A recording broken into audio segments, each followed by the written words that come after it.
Gold trusted gold buyers మీరు తాకట్టు పెట్టిన బంగారాన్ని విడిపించి ఈ రోజు ఉన్న మార్కెట్ ధరకు కొనబడను.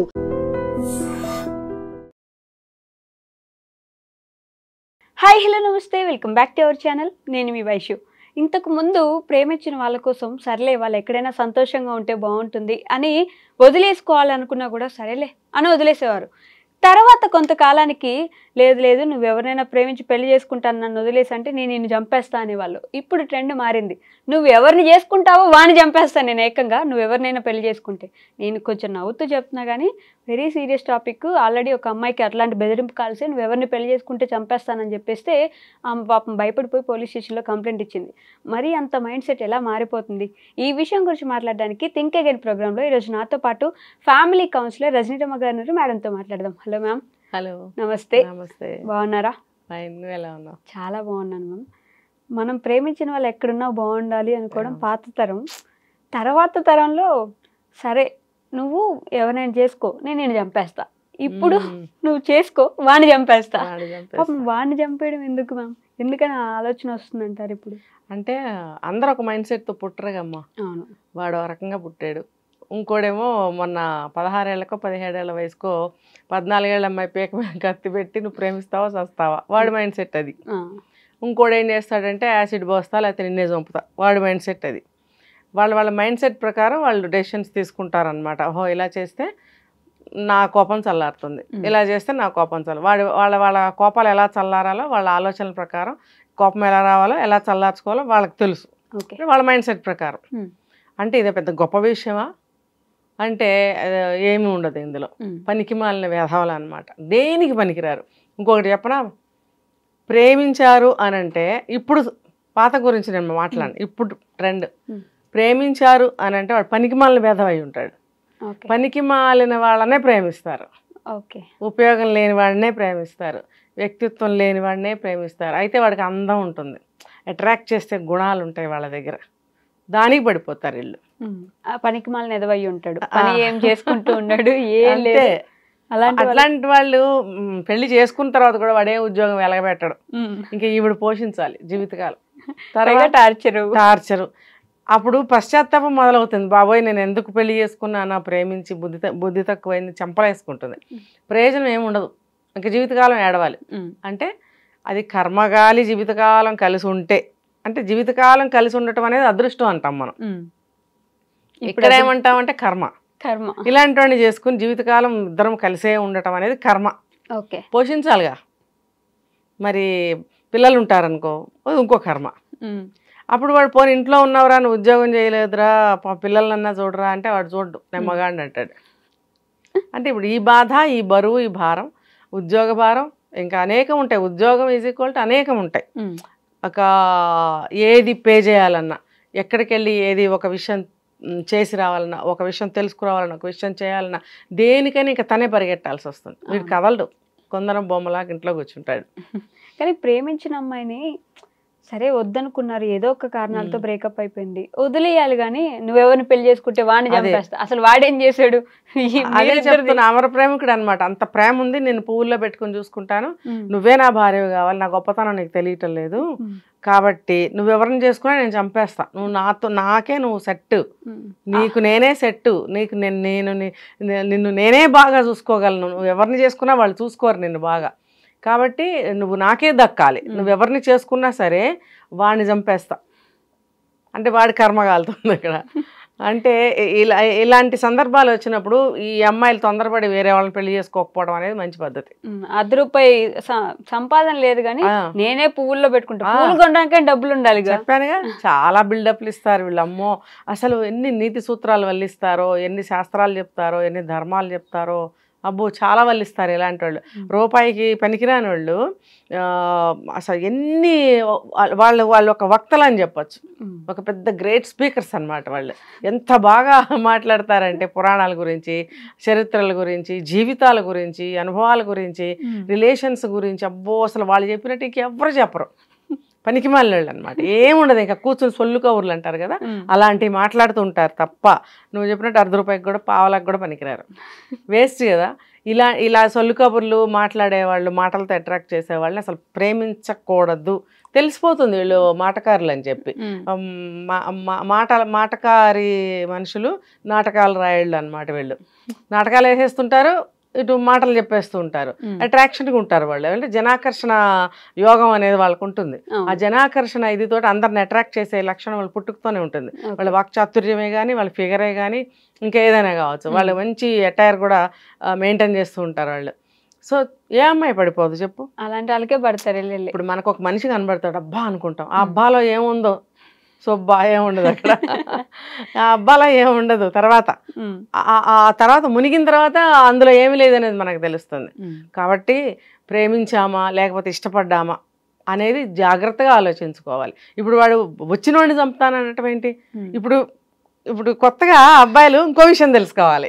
అమ్మో మేము పొరపాటున ఒక అమ్మాయిని చేసుకుంటే దాన్ని ఎవడు ప్రేమించి ఉన్నాడో వాడు వచ్చి మమ్మల్ని చంపుతాడో లేకపోతే ఇంకోటి ఏం చేస్తాడో అని ఇప్పుడు అబ్బాయిలు ఇంకొక కొత్త విషయానికి బాధపడటం, భయపడటం మొదలు పెట్టాలి. ఇప్పుడున్న భయాలు సరిపోలే వాళ్ళకి, కొత్తది ఒకటి వచ్చి యాడ్ అయిందని. అంటే మనం భయపెట్టడం కాదు, బివేర్ ఆఫ్ దట్ బాయ్స్ అన్నమాట. అటువంటి అబ్బాయిలైనా అటువంటి అమ్మాయిలైనా మనం జాగ్రత్తగా ఉండాలి సమాజంలో. బివేర్ ఆఫ్ డాగ్స్ లాగా అంతే. ఇప్పుడు అందరు అమ్మాయిలతో సహా పెళ్లిళ్ళు చేసుకోమనే చెప్తున్నారు, అబ్బాయిలతో సహా పెళ్లిళ్ళు వద్దు మాకు నాయన ప్రశాంతంగా ఉంటుంది. మరి మాలాంటి వాళ్ళం ఏం చెప్పాలి? చేసుకోవద్దని చెప్పాలా? చేసుకోవద్దు అని చెప్తే ఇంకా లైఫ్ సైకిల్ ఆగిపోతుంది కదా. జీవిత చక్రం అనేది ఎక్కడా కూడా ఆగకూడదు. ఇది సృష్టి అంతే. మరి ఈ యువత దేశాన్ని, ఒక ప్రగతిని, దేన్నైనా, ఒక ఆచార సంప్రదాయాన్ని, ఒక కుటుంబాన్ని, ఏ వ్యవస్థనైనా సరే యూత్ అనేవాళ్ళు ముందుకు తీసుకెళ్తారు, వాళ్ళే తీసుకెళ్ళాలి. ఒక తరం అయిపోయిన తర్వాత ఇంకొక తరం ముందుకు రావాలి కదా. వచ్చినప్పుడే కదా వాళ్ళు దేశ భవిష్యత్తును ముందుకు తీసుకెళ్తారు, ప్లస్ విత్ వాళ్ళ భవిష్యత్తు కూడా. పెద్దవాళ్ళకి ఎప్పుడు శక్తి ఉంటుందా? ఎప్పుడు షార్ప్గా ఉండగలరా? ఉండలేరు. వయసుతో పాటు వాళ్ళు వంగుతారు, కుంగుతారు, బ్రెయిన్ షార్ప్నెస్ తగ్గుతుంది, కండ శక్తి తగ్గుతుంది, శక్తి ఉడిగి ఉంటారు. సో నెక్స్ట్ వాళ్ళు అందుకోవాలి. ఈ సైకిల్ అంతే కదా. మరి ఈ సైకిల్ని ఆపేస్తాము అంటే అది ఎలా కుదురుతుంది? యూత్ అనేవాళ్ళు లేకపోతే దేశం పనికిరాదు, ఇంకా నాశనం అయిపోతుంది. ఇప్పుడు అందుకనే కదా చైనాలో 1 కిడ్ చాలు, 2వ కిడ్ పుడితే మేము చంపేస్తాం, లేకపోతే వాళ్ళకి ఎన్నో ఉన్న అవకాశాలన్నీ తీసేస్తాము, లేకపోతే మీకు జాబ్స్లో ఇంక్రిమెంట్స్ కట్ చేస్తాము, ఇంకా చెప్పాలంటే ఏదో జైలు శిక్షలు, ఏవేవో కఠినమైనవి ఉన్నాయి వాళ్ళకి. ఇప్పుడు కనమని చెప్తున్నారు. ఇదే చైనా వాళ్ళు యుఎస్లో అక్కడ చూస్తే బోల్డ్ మంది పిల్లలు వాళ్ళకి, వాళ్ళ కంట్రీలో ఒక బిడ్డే చాలన్న వాళ్ళు అదర్ కంట్రీస్లో కనమని చెప్తున్నారు. 5-6 పిల్లలు ఉంటారు, కోడి పిల్లల్లాగా. వాళ్ళ చుట్టూ చూడటానికి వీళ్ళే పిల్లల్లాగా ఉంటారు, వాళ్ళ ఫిగర్లే అట్లా ఉంటాయి. వాళ్ళకి మినిమం లైఫ్ స్పాన్ 150 సంవత్సరాలు అని చెప్తున్నారు. విన్నాను నేను ఒక చోట. ఇది ఎంతవరకు కరెక్ట్ అనేది నాకు తెలియదు. సో వాళ్ళు ఎంత వయసు వచ్చినా యంగ్గా కనిపిస్తుంటారు. అవును, చూస్తే కూడా వాళ్ళు టీనేజ్ పిల్లల్లాగా కనిపిస్తుంటారు. వాళ్ళ పిల్లలు 5-6 ఉంటారు చుట్టూతా. సో అదర్ కంట్రీస్కి వెళ్ళి వాళ్ళ పాపులేషన్ని పెంచుతున్నారు, వీళ్ళ కంట్రీలో తగ్గించుకుంటున్నారు. ఓకే, మరి ఎందుకు అని అంటే వాళ్ళకు కూడా అవేర్నెస్ వచ్చింది. వాళ్ళ యూత్ అనేవాళ్ళు తగ్గిపోతున్నారు. యూత్ తగ్గిపోతే ఇంకేముంది, అన్ని మూలపడిపోతాయి. ఒక ప్రొడక్షన్ అంటే దేశానికి సంబంధించిన అనేక ప్రొడక్షన్స్ ఉంటాయి, అవి ఆగిపోతాయి. దాని దేశ ప్రగతి ఆగిపోతుంది, ఇంకా ముందుకెళ్ళదు. ఇప్పుడు ఒక తరం ఉంది, ఆ తరం అంతా కష్టపడ్డారు, దేశాన్ని అంతవరకు తీసుకొచ్చారు. అది అక్కడి నుంచి నెక్స్ట్ వాళ్ళు అందుకోకపోతే ఇది అక్కడతో ఆగిపోతుంది, ఇంకేముంది, ఇంకేం ఉండదు అక్కడ. సో అందుకనే వాళ్ళు మళ్ళీ పిల్లల్ని కనమని చెప్తున్నారు చైనాలో కూడా. మరి మన వాళ్ళు ఏం చేస్తున్నారు? పులిని చూసి నక్కవాత పెట్టుకున్నట్టు అక్కడెక్కడో ఎవరో ఏదో చేస్తే అవన్నీ ఇంపోర్ట్ చేసుకుని, ఏ లక్షణాన్నైనా సరే, ఏ విషయాన్నైనా సరే వాళ్ళు అడాప్ట్ చేసుకుని, అడాప్ట్ చేసుకుని వాళ్ళు నాశనం అవుతున్నారు. వాళ్ళు ఇంపోర్ట్ చేసుకున్నది, అడాప్ట్ చేసుకున్నది దేన్ని? ఒక చెడుని. ఓకే, ఒక మంచి రిజల్ట్ ఇవ్వని దాన్ని. ఇప్పుడు దానివల్ల ఏమవుతుందంటే వాళ్ళ నాశనం అనమాట. దేశ నాశనం, వాళ్ళ నాశనం. వాళ్ళ వరకు వాళ్ళకి కొంతవరకు బాగానే ఉంటుంది, తర్వాత నాశనమే కదా.